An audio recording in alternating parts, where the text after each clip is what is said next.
You've probably heard of the American welfare state, that whole cradle-to-grave safety net, right?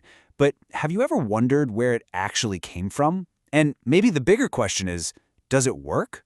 Well, in this explainer, we're going to dive deep into a critical analysis of the whole system, from its origins in the desperate days of the New Deal, all the way to the massive, complicated thing it is today. Okay, so to really get this, you gotta rewind the clock. Picture it, 1932. The country is deep in the Great Depression. Millions of people are out of work, bread lines are everywhere. Public faith has pretty much hit rock bottom, and everyone is just desperate for a solution. Any solution. And then, right into this atmosphere of total despair, comes Franklin Delano Roosevelt. With that incredibly famous line, he wasn't just giving a speech, he was sending a message of pure, uncut hope. And that message was the kickoff for a whirlwind of new laws that would completely rewrite the relationship between Americans and their government. So FDR promised a New Deal. We all know the name. But what did it really do? The analysis we're digging into here says this wasn't just about a few new programs. Nope. It was the birth of a totally new kind of government, one that redefined the state's role from, yes, cradle to grave. So how on earth did such a massive shift happen? Well, it all kicks off with the 1932 election. Our source calls this a political watershed. And that's not just a fancy term. It means this was a huge turning point. This wasn't just one party taking over from another. It was a fundamental shift in how the public thought government should even operate.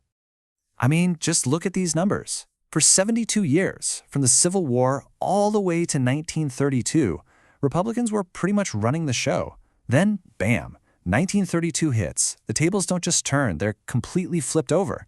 This kicks off almost half a century of Democratic dominance. This wasn't just a pendulum swing, it was a total political earthquake that cleared the way for a whole new philosophy of government. Okay, so you have this huge political shift, and right on its heels comes this massive change in policy.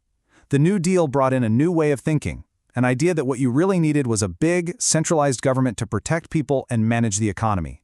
And that idea led to a gigantic and permanent expansion of government's role in American life.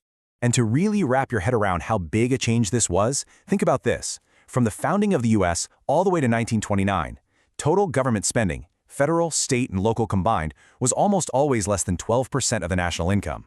And the federal government's slice of that pie? Usually a tiny 3%. Okay, now fast forward to today. That number, it's not 12% anymore. It's over 40%. And here's the kicker. The federal government is now responsible for 2/3 of all that spending. That's a complete 180 from how things used to be. So the bottom line is that the federal government's slice of the economic pie has grown like tenfold since then. This huge shift from a system where states and local towns did most of the spending to one where Washington, D.C. holds the purse strings, that's arguably the single biggest legacy of that era. Now, the source we're looking at is quick to say the goals here were noble. Who doesn't want to help people? But it argues the actual results, well, they've been less than great. In fact, despite trillions of dollars spent, the system is often just called a welfare mess. And the critique gets pretty specific. After Lyndon Johnson's war on poverty in the 60s, these programs just exploded. But a lot of people weren't happy with the results. You had public housing projects like the infamous Pruitt Eagle Complex in St. Louis that were such a disaster they actually ended up reducing the amount of housing available for the poor. And weirdly, even when the economy was good and jobs were growing, the welfare rolls just kept getting longer. But the analysis really saves its sharpest words for the big one, the absolute crown jewel of the welfare state, Social Security. The argument here is that it was sold to the American public using, well, what the source calls Orwellian doublethink, basically using language to mean the opposite of what it says. So let's break that down. The government says contributions, right? The source says, nope, those are taxes.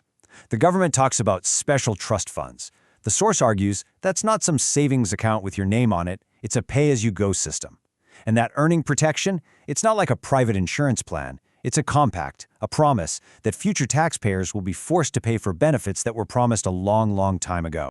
So this all begs a huge question, right? If the intentions are good, why does this analysis say the programs don't work? Well, the argument boils down to a really simple but kind of powerful idea about how we all spend money. All right, you got to pay close attention here, because this is the core of the whole argument. There are 4 ways to spend money. Category I, that's you spending your money on yourself. You're going to look for a good deal, right? You want to save cash and get what you want. Category 2, you buying a gift. You'll still try to save your money, but you might not get them the perfect thing. Category 3, you want a company expense account. You're going to get a great meal, but you're not too worried about the price because it's not your money. And then there's Category 4, spending someone else's money on someone else.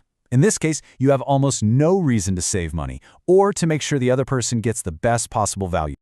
Okay, so here's the punchline. The source argues that all government welfare spending falls into those last two categories, mostly Category 4. You have government officials spending other people's money, that's taxpayer money, on other people. And according to this analysis, that's it. That's the fatal flaw. It's why they argue the system is filled with waste, inefficiency, and just doesn't deliver the results it promises.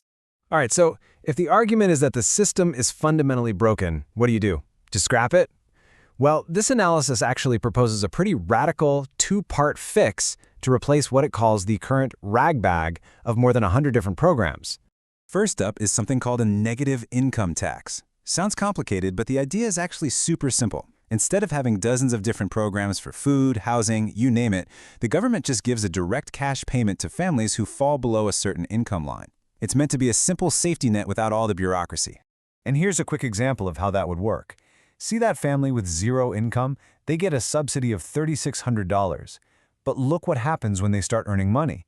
Their subsidy goes down, sure, but their total income always goes up. That's the key. It's designed so you're always better off earning another dollar.